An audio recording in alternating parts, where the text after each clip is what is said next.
আল্লাহ আমার রব, এই রবি আমার সব। দামে দামে তন মনে তারি অনুভব। তোমার দুনিয়াতে আমি যেদিকে তাকাই, অথই নিয়ামতে ডুবে আছি সবাই। পাক পাখালির গানে শুনি তসবি কলো রব, তসবি কলো রব। আল্লাহ আমার রব, এই রবি। আসসালামু আলাইকুম। আলহামদুলিল্লাহ, আসসালাতু ওয়াসসালাম আলা রাসূলিল্লাহ। প্রিয় দর্শক, আপনারা যারা দেশে আছেন প্রবাসে, সবাইকে জানাই অনেক অনেক প্রীতি ও শুভেচ্ছা। শুরু হলো এনটিভি আয়োজিত এবং লাভ হলো নিবেদিত অনুষ্ঠান আপনার জিজ্ঞাসা। আপনাদের সাথে আছি আমি জয়নুল আবেদিন আজাদ। আর আপনাদের মনে জাগা প্রশ্নের জিজ্ঞাসার জবাব দিচ্ছেন বিশিষ্ট আলেম ডক্টর মোহাম্মদ সাইফুল্লাহ। আসসালামু আলাইকুম ওয়া রাহমাতুল্লাহি ওয়া বারাকাতুহু।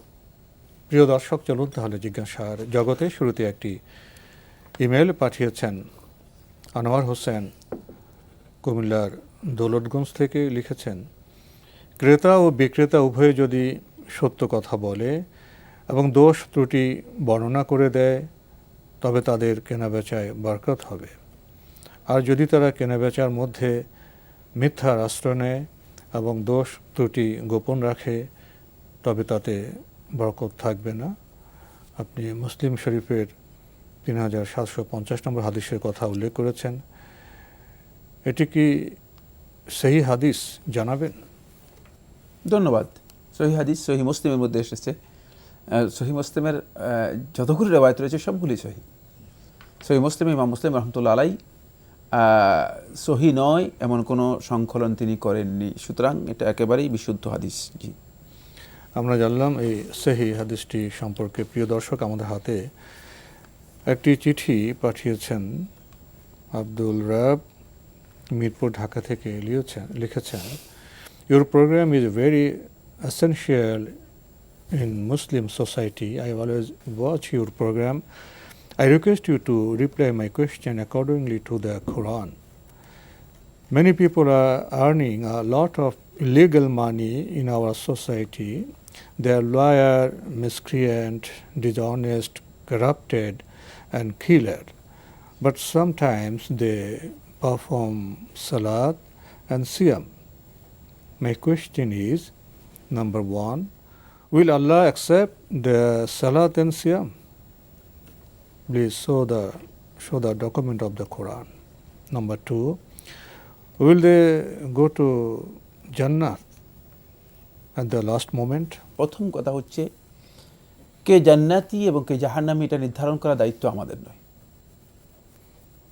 এই নির্ধারণের দায়িত্ব আল্লাহ রাব্বুল আলামিনের। আল্লাহ সুবহানাহু ওয়া তাআলা জান্নাতি এবং জাহান্নামী নির্ধারণ করবেন।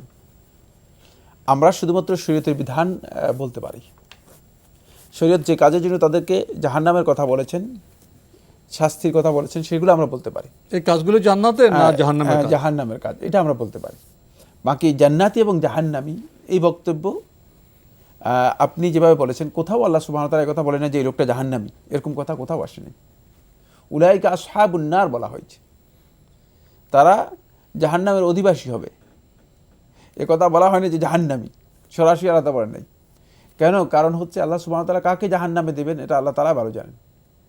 সুতরাং এটা আল্লাহর ফয়সালার সাথে জড়িত, এক নম্বর বিষয়। দুই নম্বর বিষয় হচ্ছে, আপনি যেই আমলগুলো উল্লেখ করেছেন,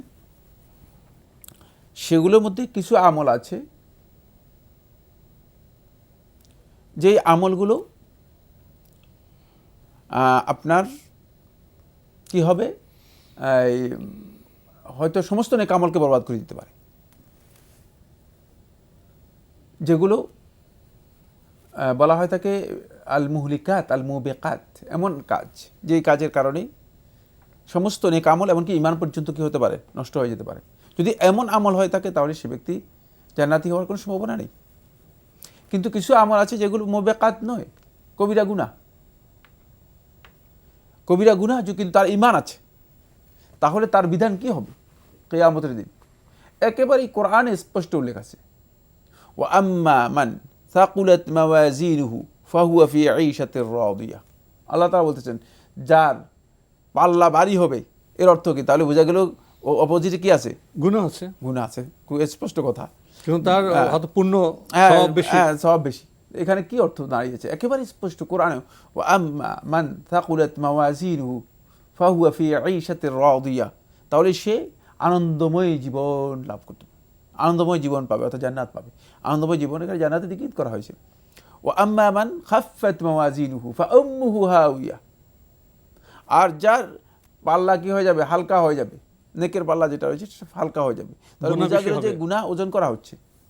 সুতরাং এখানে স্পষ্ট নির্দেশ আল্লাহর পক্ষ থেকে রয়ে গিয়েছে, সেটা হচ্ছে যে আল্লাহর বান্দাগণ যখন ঈমান থাকবে, তাদের আমলগুলো যদি কোনো কারণে মানে কম বেশিও হয়, যেগুলোতে তার ঈমান নষ্ট করবে না, খুব ভালো করে খেয়াল রাখতে হবে যে যেগুলো ঈমান নষ্ট করবে সেগুলোর কথা আল্লাহ তাআলা বলেছেন। কি বলছেন সেটা আল্লাহ তাআলা ওই দেখেন, ফালা নুকিমু লাহুম ইয়াউমাল কিয়ামাতি ওয়াজনা, কিয়ামতের দিন আমি তাদের এই আমলগুলোর কোনো ওজন দিব না, যেহেতু আমল বরবাদ হয়ে গেছে। আমল যদি বরবাদ হয়ে যায় তাহলে তার মানে সে আমল কাজে লাগলো না, আমলগুলো সব নষ্ট হয়ে গেছে। কিন্তু আমল যদি ঠিক থাকে তাহলে ঈমান যদি ঠিক থাকে এবং সেই আমলগুলো যদি নষ্ট না হয়, যে এমন কোনো কাজ যে কাজের মাধ্যমে আমল নষ্ট মানে হবে এমন কাজ করে নেই, তাহলে সেই ব্যক্তির আমলগুলো ওজন করা হবে। ভালো বেশি হয়ে গেলে জান্নাত হবে, একেবারে কোরআনের স্পষ্ট বক্তব্য। তার তো গুনাহও থাকবে, গুনাহ ছাড়া, তাহলে গুনাহ ছাড়া বাড়ি হবে কিভাবে? তার পূর্ণ সওয়াব বেশি থাকবে। তারপরে সওয়াব যেগুলো, এটি আল্লাহ সুবহানাহু ওয়া তাআলা একটি আয়াতের মধ্যে বলেন নাই, অনেকগুলো আয়াতের মধ্যে আল্লাহ সুবহানাহু ওয়া তাআলা বলেছেন। এমন আল্লাহ তাআলা অন্য আয়াতের মধ্যে বলেছেন যে তাদের মধ্যে আরেক দল আছে যারা নেক আমলের সাথে খারাপ কাজকে কি করেছে? সংমিশ্রণ করেছে। এর অর্থ কি? এর অর্থ হচ্ছে নেক আমলের সাথে কি হতে পারে? খারাপ কাজ সংমিশ্রণ হতে পারে, এমন খারাপ কাজ সংমিশ্রণ হতে পারে। এই ক্ষেত্রে বোঝা যাচ্ছে যে নেক আমলের সাথে খারাপ কাজ কখনো কখনো সংমিশ্রণ হবে, খারাপ আমল সংমিশ্রণ হবে। খারাপ আমল থাকলেই সে মানে জাহান্নামী হয়ে যাবে, আর সে জান্নাতি হতে পারবে না। এই বক্তব্য কোরআনের কোথাও বোঝা যায়নি, কোরআনে কারীমের কোথাও বোঝা যায়নি। যদি কেউ বলে থাকেন তিনি পথভ্রষ্ট বিভ্রান্ত বক্তব্য দিচ্ছেন।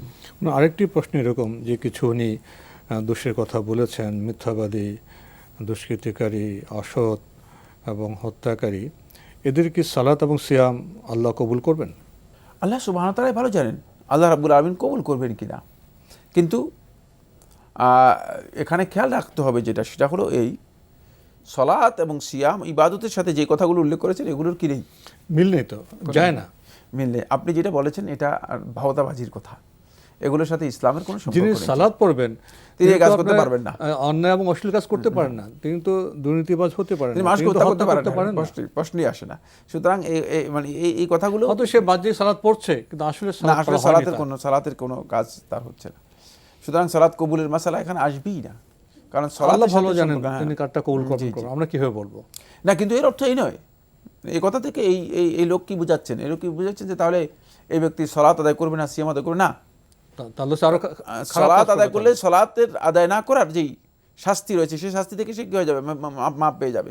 কিন্তু সালাত তার কবুল করবেন কি করবেন না সেটা আল্লাহ তাআলাই ভালো জানেন, মানের উপর নির্ভর। কিন্তু আল্লাহ তাআলার মানে কবুল করবেন না মানে এই কথা বলে সেই ব্যক্তি সালাত সিয়াম ইবাদত থেকে নিজেকে দূরে রাখবে অথবা ইবাদত পালন করবে না, তাহলে সে ডবল শাস্তি পাবে।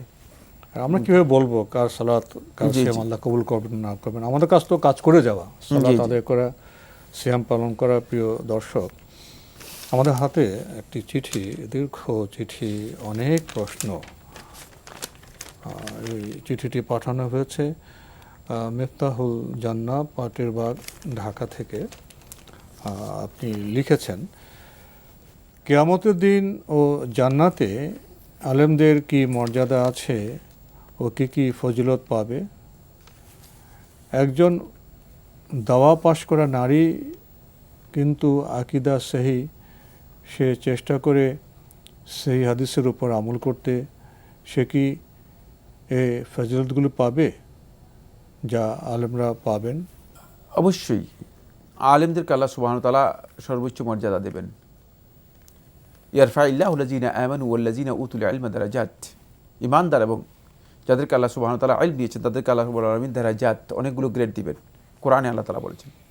এই গ্রেডগুলো কোন পর্যায়ের হবে সেটা আল্লাহ সুবহানাহু ওয়া তাআলা সবচেয়ে ভালো জানেন।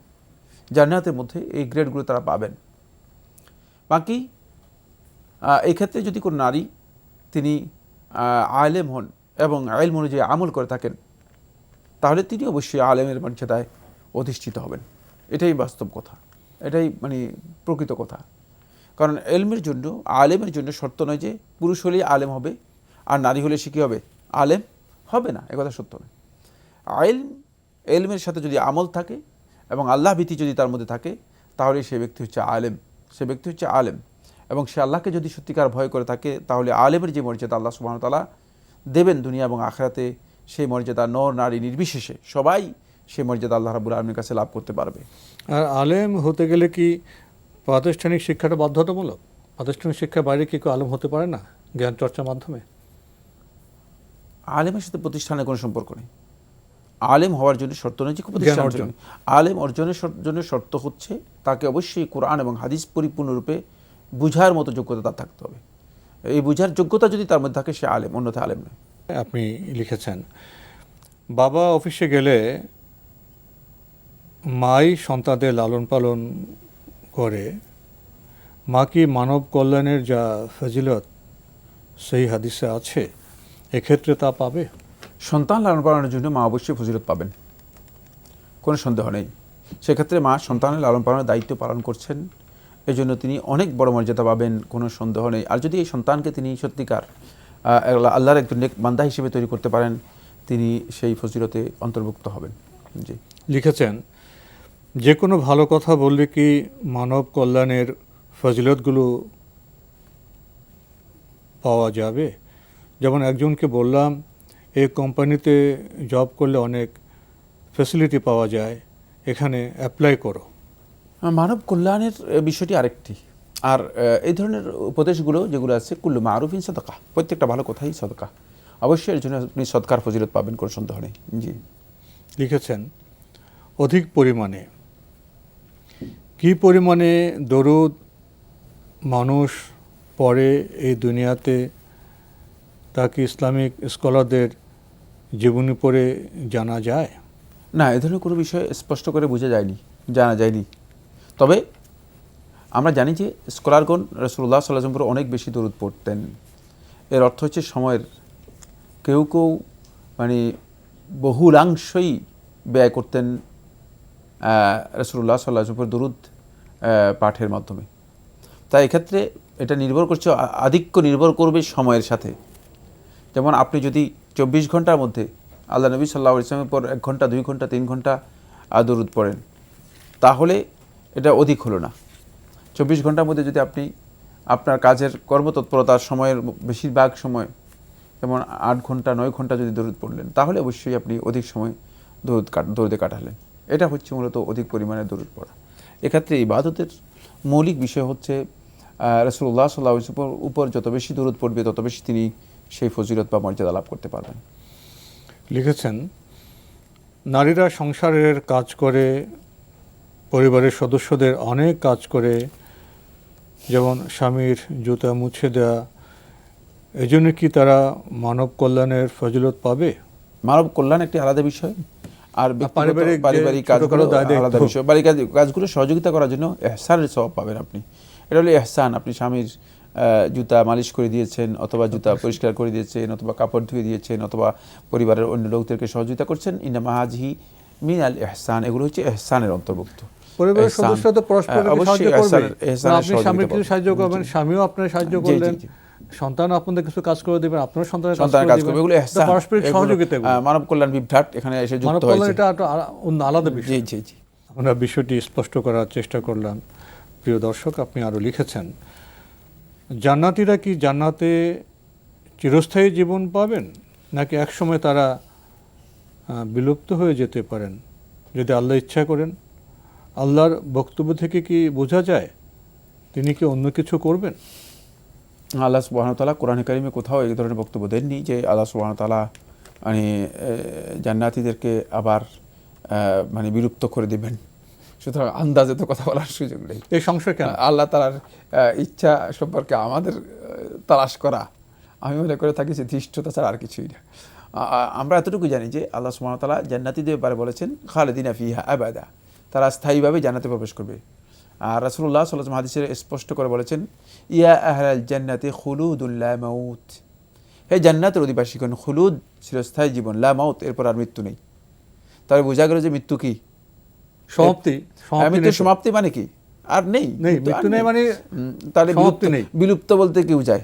বিলুপ্ত বলতে মৃত্যু বোঝায়। সুতরাং মৃত্যু যেহেতু নেই, তাহলে আপনার এই বক্তব্য, এই ধারণা একেবারেই আল্লাহ সম্পর্কে নিরেট ভুল একটি চিন্তা। লিখেছেন, জান্নাতে আল্লাহর সবচেয়ে কাছে কি রাসূল সাল্লাল্লাহু আলাইহি ওয়াসাল্লাম থাকবেন?